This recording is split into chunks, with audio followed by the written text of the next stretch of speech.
यहाँ पर एक और भी बड़ा अहम सवाल है कि हमने मतलब इरादा था एक इंसान का कि मैं गुस्ल करूँगा अज़ान से पहले, लेकिन गफलत की वजह से भूल गया और इतना वक्त बाकी रह गया है कि वो अब गुस्ल नहीं कर सकता लेकिन तयम्मुम कर सकता है। तो क्या इसके लिए इजाज़त है इस चीज़ की? जी, उसे फ़ौरन तयम्मुम कर लेना चाहिए गुस्ल के बदले, और फजर हो उसके बाद फिर वो गुस्ल कर ले।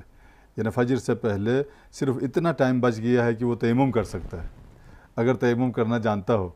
कई लोगों को तयम्मुम करने का तरीक़ा नहीं आता, जी जी। या उनको मिट्टी नहीं मिलती बाज़ औक़ात शहरों में, या कोई और।